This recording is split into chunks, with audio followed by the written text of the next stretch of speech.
Hi everyone, welcome to my channel DMCT mathematics.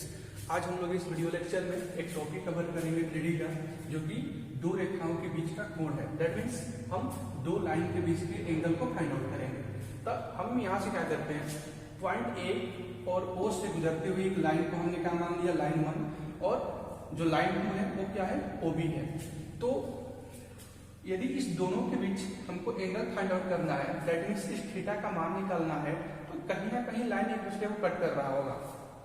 क्योंकि यदि line एक दूसरे को कट नहीं करेगा तो लाइन आपस में पैरेलल होती है। दैट मीन्स उसके बीच हम एंगल फाइंड आउट नहीं कर सकते हैं, या तो वो 0 डिग्री पर होगा या फिर 180 डिग्री पर ही होगा। अब हम ये मान के चलते हैं कि जब दोनों लाइन एक दूसरे को कट कर रहा है, उसका पॉइंट हम 0 0 0 दे दिए। ठीक है, एक पॉइंट हम कुछ भी ले सकते हैं। चलिए, अब ये लाइन है तो लाइन में कुछ ना कुछ डायरेक्शन रेशियो होगा और कुछ ना कुछ डायरेक्शन कोसाइन होगा। तो हम मान लेते हैं क्या, यहां से लिखते हैं कि लेट लाइन 1 है क्या हमारा, OA है। ठीक है ना, इसका भी हम मान लें डायरेक्शन रेशियो, नहीं फिर डायरेक्शन कोसाइन को लेते हैं, डायरेक्शन कोसाइन ले लें DC1, तो कितना हो जाएगा, L1 M1 N1। क्लियर है। सेम वे यदि हम इसका डायरेक्शन रेशियो मान लें DR1, तो ये हो जाएगा कितना, A1 B1 C1। क्लियर है। दैट मीन्स लाइन 1 का इसका डायरेक्शन कोसाइन क्या होगा हमारा, L1 M1 N1, और डायरेक्शन रेशियो हो गया A1 B1 और C1। ठीक है, इसके बारे में हम पढ़ चुके हैं प्रीवियस क्लास में। अब लाइन 2 के लिए भी मान लेते हैं, और लाइन 2 दैट मीन्स OB। अब इसका यदि हम लिखना चाहे क्या, डायरेक्शन कोसाइन लिखना चाहे DC2, ये कितना हो जाएगा, L2 M2 N2।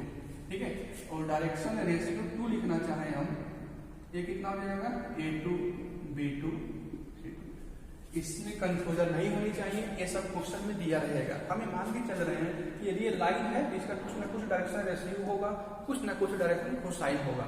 ठीक है ना।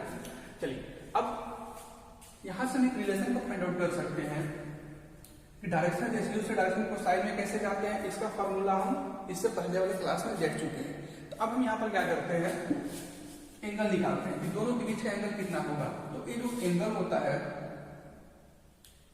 cos थीटा इक्वल टू, यदि हम इसको ले लें, ये हो जाएगा हमारा L1 L2 plus M1 M2 plus N1 N2। इसी फॉर्मूले को लेकर हमको चलना है। क्लियर है। इसका प्रूविंग एग्जाम में नहीं पूछा जाएगा क्योंकि इसका प्रूविंग बहुत लेंथी हो जाता है, तो सिर्फ आप इस फॉर्मूले को याद रखो और इस पर बेस्ड हम क्वेश्चन करेंगे। चलिए, तो हम यहां से क्या देख लिए, cos थीटा इक्वल टू क्या मिल गया हमको result, cos theta equal to, यहां से हम फाइंड आउट कर चुके हैं L1 L2 M1 M2 plus N1 N2। Clear है ना।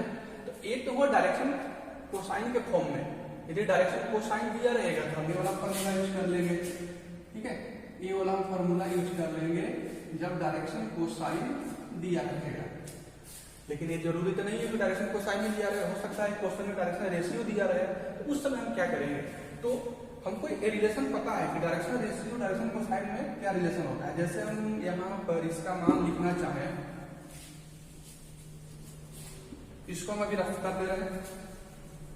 चलिए, हम देखे थे लाइन 1 के लिए डायरेक्शन कोसाइन क्या हो रहा था, L1 M1 N1, और डायरेक्शन रेशियो जो था ये हो रहा था कितना, A1 B1 और C1। तो यहां से हम रिलेशन बता सकते हैं ना, A1 इक्वल टू कितना हो जाएगा, ये हो जाएगा A1 upon root under A1 square B1 square C1 square. L1 हुआ, M1 का मान कितना हो जाएगा, B1 upon under root A1 square B1 square plus C1 square. Clear है।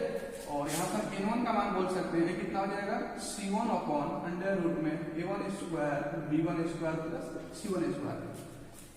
ये सब रिलेशन जो है हम पढ़ चुके हैं, इसलिए यहाँ पे सिर्फ डायरेक्ट फॉर्मूला ही लिख रहे हैं। चलिए, अब यदि हम लाइन 2 की बात कर रहे हैं, चलिए हमारा ये लाइन 1 के लिए हो गया। अब यहाँ पर हम बात कर रहे हैं लाइन 2 के लिए। यहाँ पर जो डायरेक्शन कोसाइन हम लेकर चल रहे थे क्या था, L2 M2 और N2, और डायरेक्शन 2 कर देते हैं। यहाँ पर डायरेक्शन रेशियो जो 2 था, इसको हम लेके चल रहे थे कितना, A2 B2 और C2। यहां से भी हम रिलेशन निकाल सकते हैं A2 B2 C2 और L2 M2 और N2 में। चलिए तो A2 का मान कितना हो जाएगा, सॉरी यहां से हम L2 का मान निकालते हैं। ये हो जाएगा A2 upon under root A2 का स्क्वायर B2 का स्क्वायर प्लस C2 का स्क्वायर। क्लियर है? चलिए उसी टाइप से हम यहां से निकाल लें M2 का मान कितना होगा, तो ये हो जाएगा B2 upon under root A2 square B2 square plus C2 square. ठीक है ना। और यदि हम यहाँ से क्या निकाल लें, क्या बच रहा है, L2 हो चुका, M2 हो चुका। यदि हम यहाँ पर N2 का मान निकाल लें तो ये हो जाएगा C2 upon under root A2 square B2 square plus C2 square. ठीक है ना।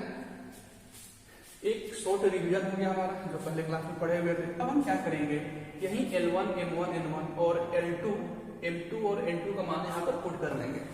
क्लियर है? इसमें कोई कंफ्यूजन नहीं होनी चाहिए। यदि क्वेश्चन में डायरेक्शन कोसाइन दिया है तो आप एंगल के इस फॉर्मूले को यूज करिएगा। अदरवाइज यदि A1 B1 C1 दिया रहेगा तो हम इस वाले फॉर्मूले को यहाँ पर पुट करके नया फॉर्मूला बना रहे हैं। चलिए अब हम देखते हैं cos थीटा इक्वल क्या हो जाएगा L1 into L2। तब हम क्या करेंगे, इस L1 का मान पुट करेंगे। ये कितना है A1 upon under root A1 square B1 square plus C1 square into multiply करना है किसके साथ में, L2 के साथ। L2 का आने वाला है A2 upon under root A2 square B2 square C2 square. ठीक है, प्लस M1 M2। अब हम क्या करेंगे, प्लस हम यहाँ पर लिख रहे हैं plus M1 M2 that means इसका मल्टीप्लाई किसके साथ करेंगे, इसके साथ करेंगे।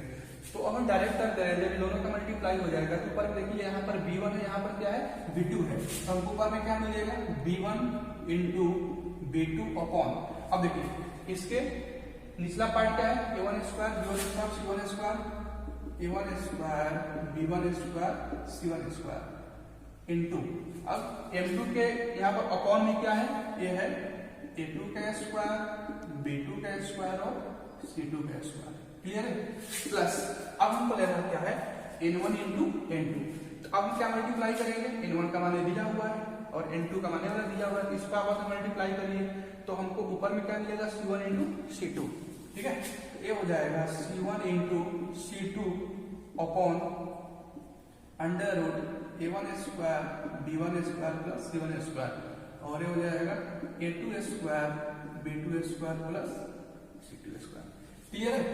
चलिए इसको हम रफ कर रहे हैं। ठीक है ना, आप इसका स्क्रीनशॉट ले लें इस शॉर्ट रिवीजन का, ताकि हम इसको एक लाइन में लिख सकें। चलिए अब यहां से हम देखते हैं, अब जब यहां पर लिखेंगे हम cos थीटा, अब इसको मल्टीप्लाई करते हुए चलते हैं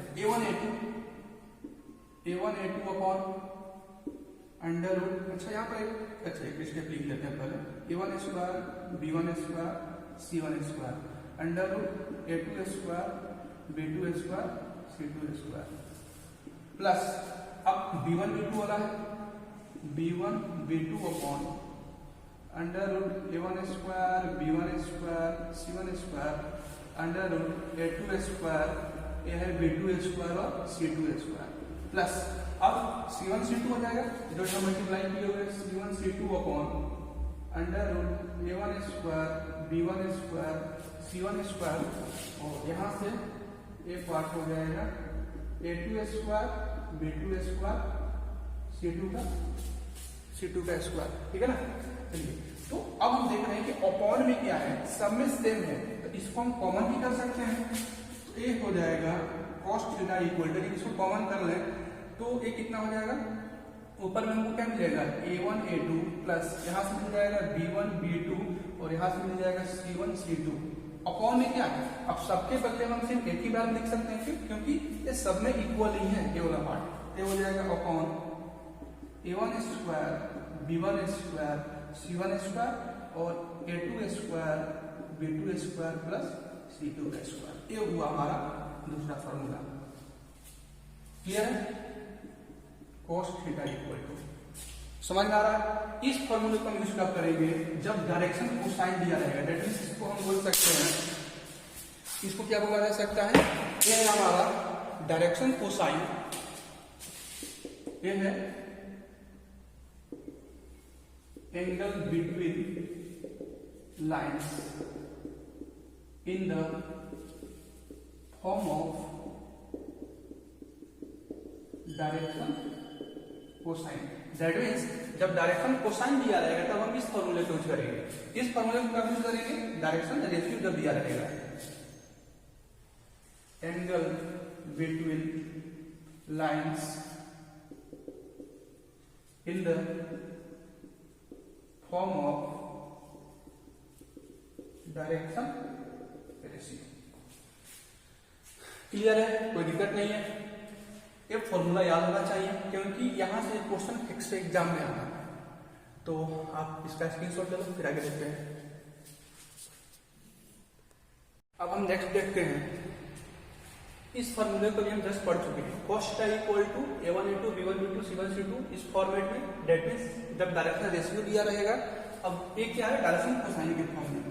ये है क्या? ये है angle between two lines. That means चलिए हम यहां पर बात कर रहे हैं तो ये क्या है? OA और OB के बीच का कोण है। क्लियर है?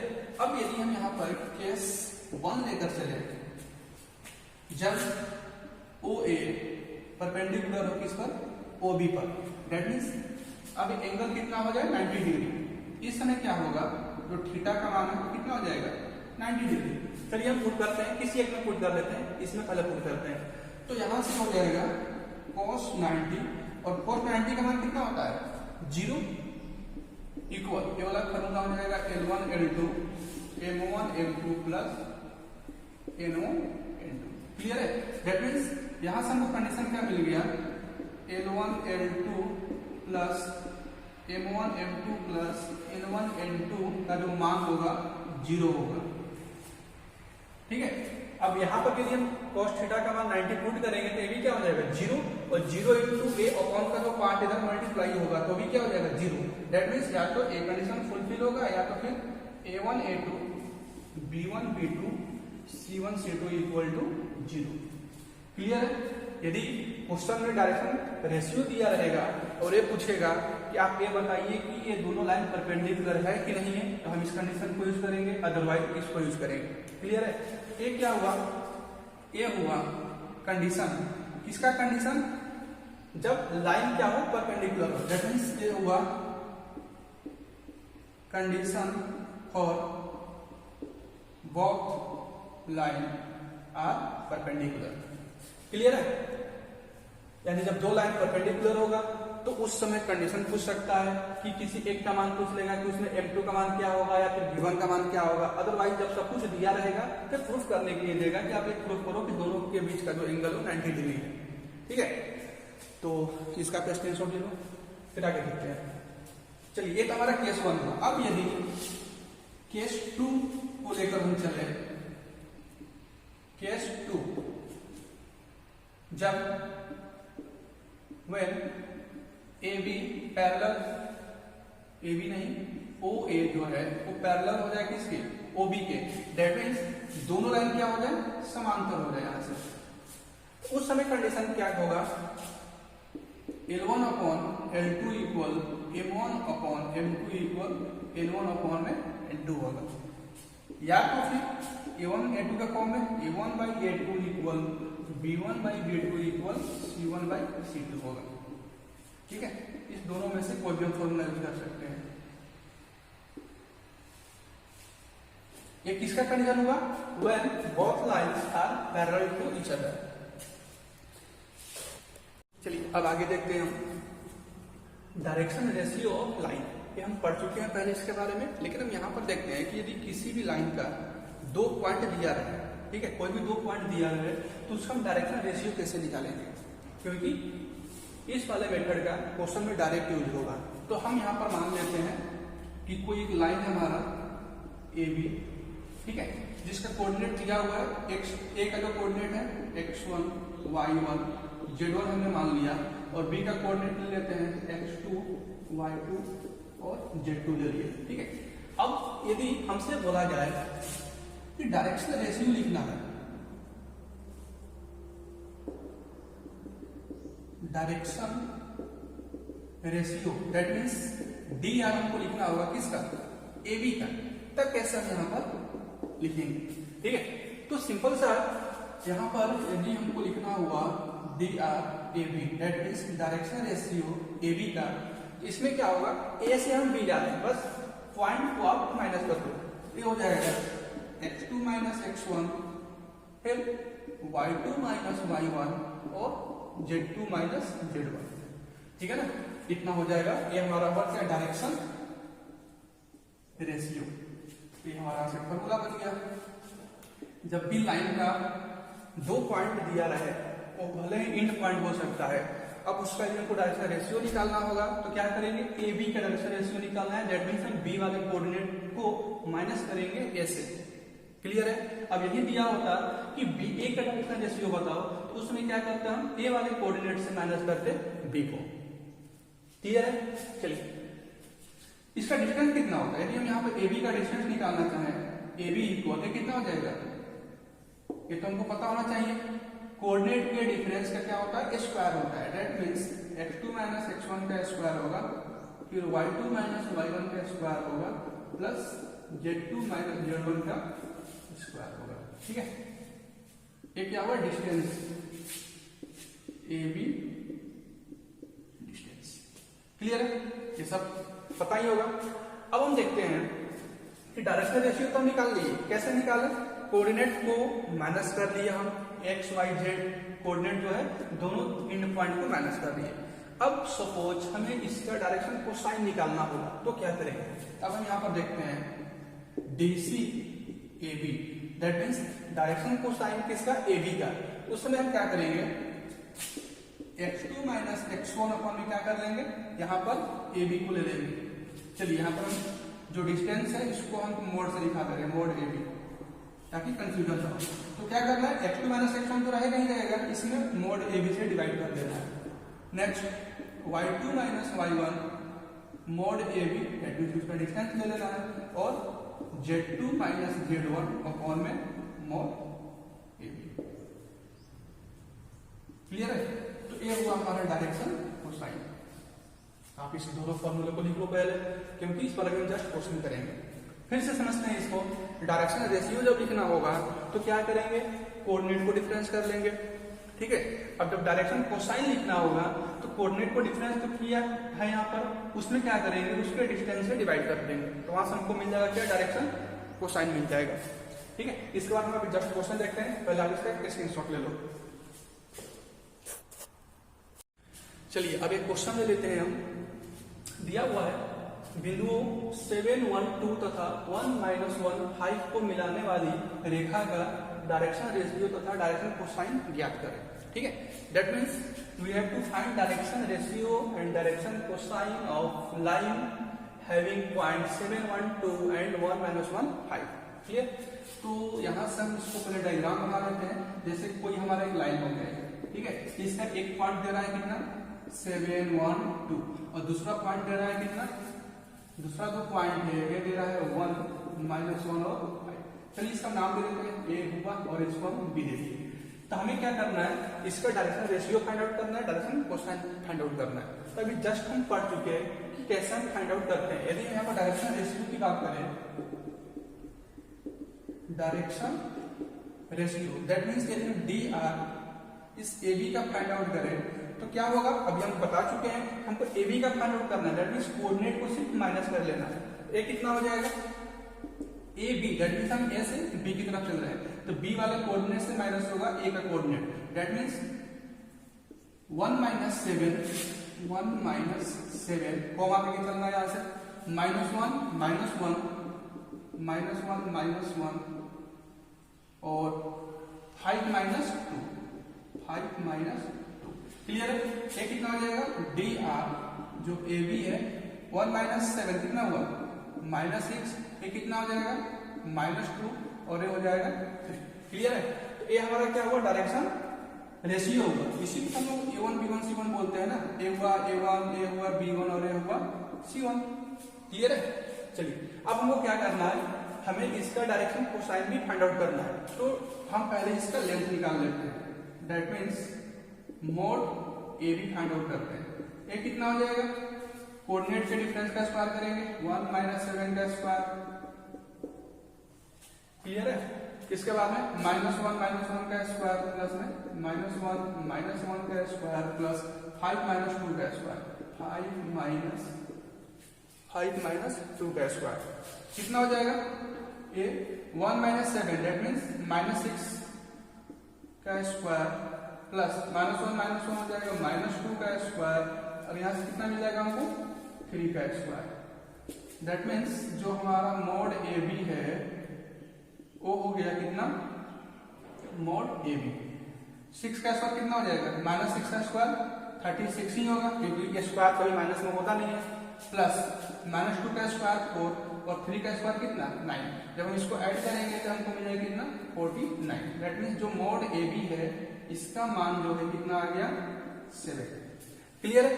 तो यहाँ से फाइंड आउट कर सकते हैं डायरेक्शन कोसाइन डीसी, यदि हमको लिखना होगा ए बी तो क्या फॉर्मूला था, डायरेक्शन रेशियो में हम डिवाइड कर दे रहे थे किसका, उसके मैग्नीट्यूड का, दैट मीन्स उसके लेंथ को हम डिवाइड कर दे रहे हैं। ये हो जाएगा -6/7 -2/7 और 3/7। क्लियर है, ये वो हमारा आंसर। चलिए इसका स्क्रीनशॉट ले लीजिए आप, फिर आगे देखते हैं।